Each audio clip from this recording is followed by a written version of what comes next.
So welcome students. So today we are going to learn about how to connect Python to MySQL. Okay, and this is a very interesting topic and this is how things function in the industry level. Basically, we need to make a connection from your application to your database. And then once the connection is gets formed, then we can extract the data from the database. And there are two things that you need to understand, and that is the front end and the back end. Now what is the front end? Front end is the forms or the interface that you will be providing to the user. So you can say that, okay, when I say give a message like enter your name or enter a number, so that is your front end. You are basically asking the user to enter some data. So your application, and through your application you are going to provide an interface to the user, and then the user is going to interact or going to give inputs to your application. So in a way, the user is going to interact with the application, and then the application is going to take the input from the user. Depending on the input, the application is going to a kind of, you can say, a request to the backend.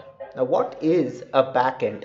A backend is you can say a data center or a service provider which is going to provide the data and the service. So basically the application gives a request to the backend and the backend will provide the service, or in a way we can say the backend is going to provide the data. So over here, when I say front end, so my Python application is going to be the front end by which I'm going to provide the interface to the user. And the back end is going to be the database, and the database is going to take request from the front end and process the data and give it to the front end. Okay, this is how the whole thing works. And also by taking some data from the user from the front end, we are going to store that data into the back end. So my Python is the front end and MySQL is going to be the back end. Now what we need to do is we need to form a connection between the front end and the back end. Now how we are going to do that? The first thing that we require, students, is that you need to install a package, and you can do that simply by clicking this command, that is pip space install space mysql hyphen connector hyphen python. Okay, so this is the command that you need to copy this and just paste it in your console and press enter. Okay, so this what I did over here. So this is going to install the package for you. Okay, this is very important. Unless and until you do not install this package, things will not function. Now if you're working with Anaconda or Spider, and the Anaconda has the Spider, so maybe possibly the package is pre-installed in your software if you're using the Anaconda. Okay, so you can try that. So anyway, you just give this command and press enter, and if it is installed, it is going to give you the message. So no need to worry. So this is the first step that you need to do, is you need to install the package, that is MySQL connector, which will help us to connect to MySQL. So that was the first step. Then comes that we need to form the connection. After installing the package, we need to form a connection between the front end and the back end. How we are going to do that? Okay, the first thing that we need to do, since now that we have installed the package, and I have already installed, so I'm not going for the process of installing. You just give this command and the package will get installed. Absolutely not an issue. Okay, the first thing is we need to import MySQL, because that's the package that we have just installed. So the syntax will be import, which is a keyword, then MySQL dot, and then there is a method that is connector.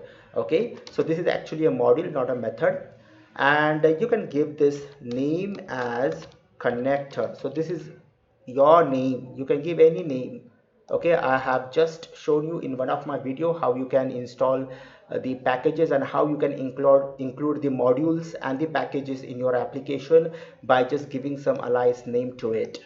So mysql.connector as connector, so this is your name. You can give any name as per the rules of naming a variable.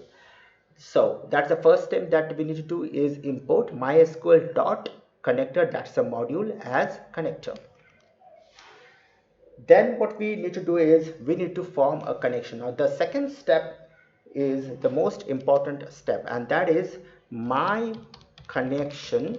This is user defined. It is the name of the variable, name of the object. So my connection, you can give any name, and then comes connector. Now I am using this connector. Okay, if I don't give this name as connector, then I have to give mysql.connector. But since now I've given this alias name connector, so I'm going to use that. Okay, so do not get confused. This connector is the name that you provided to the package, to the module. Okay, so mysql.connector.connector, so that's the name that you have given. So do not get confused between this connector and this connector. This is a connector, this is a module of the package, and this is the name of the object, name that you are given to this particular package or module. Okay, now let's go ahead. So connector dot, and then comes the method, that is connect. Okay, that's the function that we need to use. And the first argument that we need to provide. Okay, and you can see that we have the arguments and the keyword arguments. We are going to provide the keyword arguments, and the keyword arguments out here is the name of the first keyword is the host.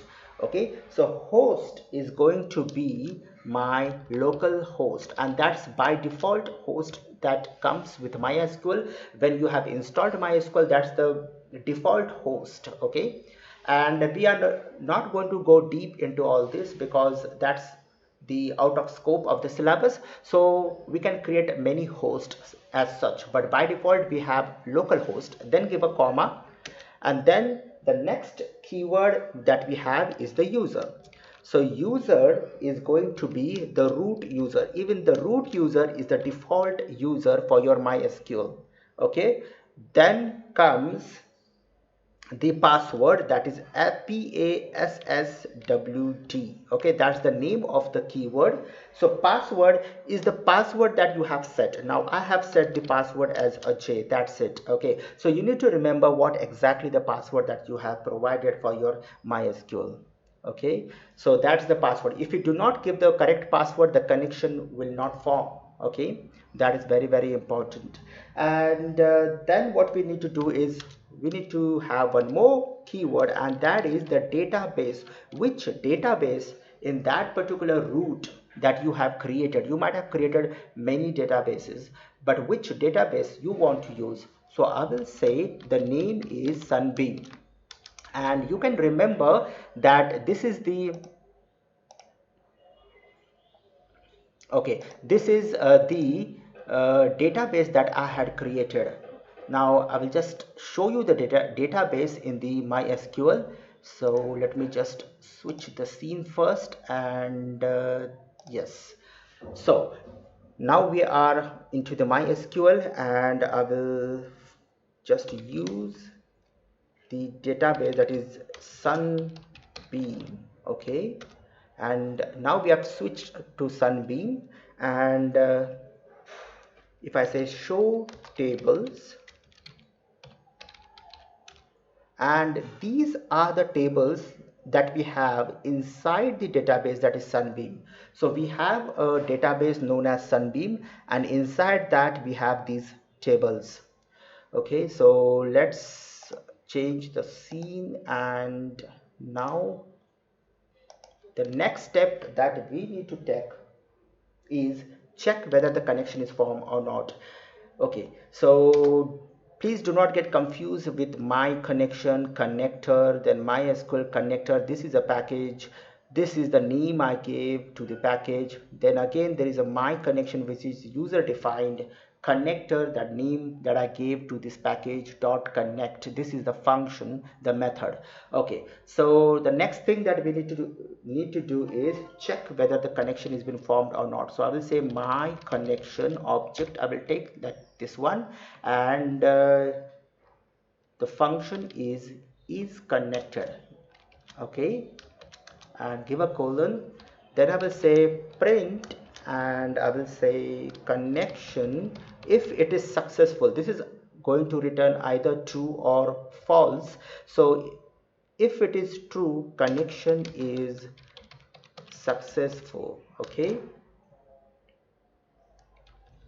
connection is successful, and else connection is not successful.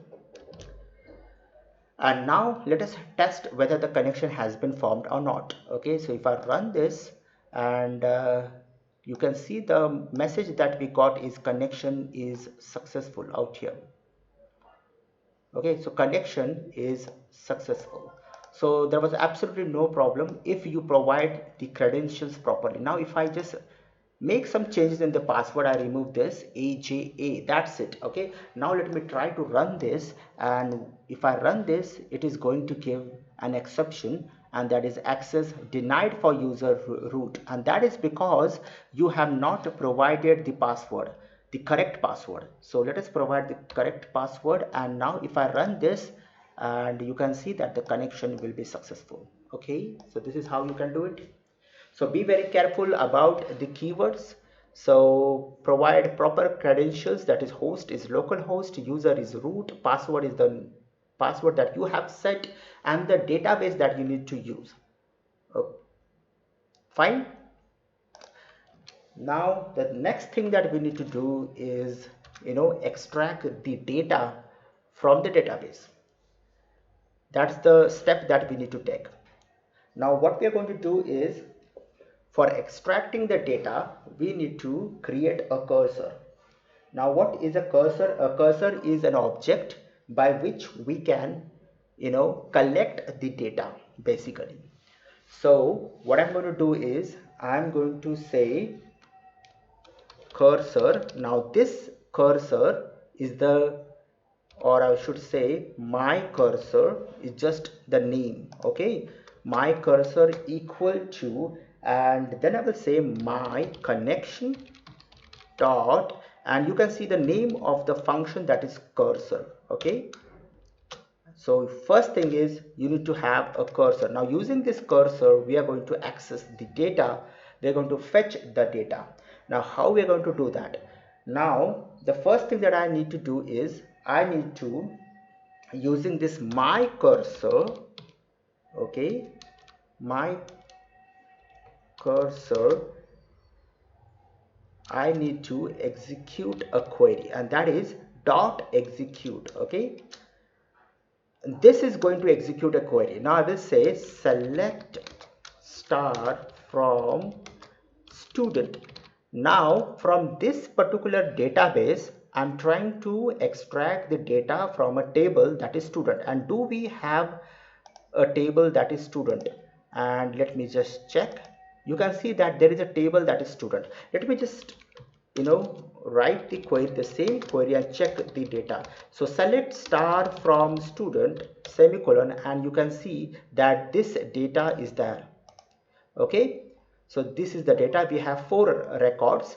Now I will switch back to Python, and what we will do is the same query I've given it over here, and then if I try to print now my cursor, so it is not really going to print anything as such. Okay, you can see it is just going to show you that query, because now what happened is the data has been collected by my cursor, and now we need to do something, write a code by which we can fetch the data from this cursor. And how we are going to fetch the data from the cursor is, simply I'm going to say data, which is user defined, equal to my cursor dot, and there is a function that is fetch all, that is all the records will be fetched. So the name of the function is fetch all. Okay, that is FETCH, fetch all. And now this fetch all returns a list, and that list contains the record in form of a tuple. So the best thing that I can do is just simply print the data so that you can see it practically. Now if I give the run command, you can see that there is a list, and inside this list there is a record in form of a tuple. Now you can see this is the same data that we had in the database. Okay, you can see the same data. The first record is Ajay, Vijay, Aditya and Vivek, and if I go to Python, you can see these are the same data. So this is how you can fetch the data from the cursor. So these are the steps that we need to take for, you know, for displaying the data.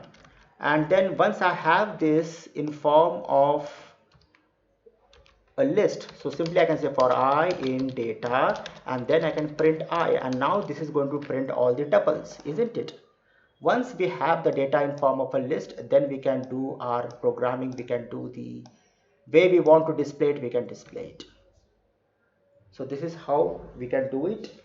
And then there is something called as, something like count, which counts the number of records that got fetched from the cursor. So if I say cursor dot and something called as that as row count, okay, row count function, and I will say print count just to show you. So this is going to give an error, and it says not callable. So this is not a function. If let me just check. Okay, so just you have to give row count. Okay, and now if I run this, you can see that total records that got fetched was 4 records, and these are the 4 records. Okay, so that's fetch all. Now if you want that, I don't want to fetch all, I just want to fetch maybe first 2.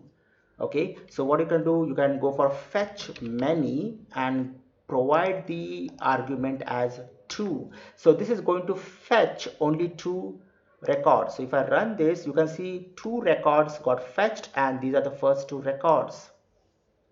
If you really want to fetch only 1 record, so you can say fetch 1, and you do not need to provide any argument. And now you can see that is fetch 1, and these are the data. So this was the first record, and then we had this for loop, so you're getting confused. So this is the record 1, and this is the registration number, roll number, the name, and so this is the data basically 1 1 Ajay 1 1 1 1 Ajay 1 1, right? So this is how you can work with MySQL using Python. Okay, so tomorrow I'm going to go ahead with this. We are going to learn something more. We are going to learn how to create some how to run some other queries also. So children, please go ahead, practice this, form a connection successfully, install the package first, and then go ahead with this. Okay, so that's it for today. Please practice, keep practicing, it's very important. Bye for now.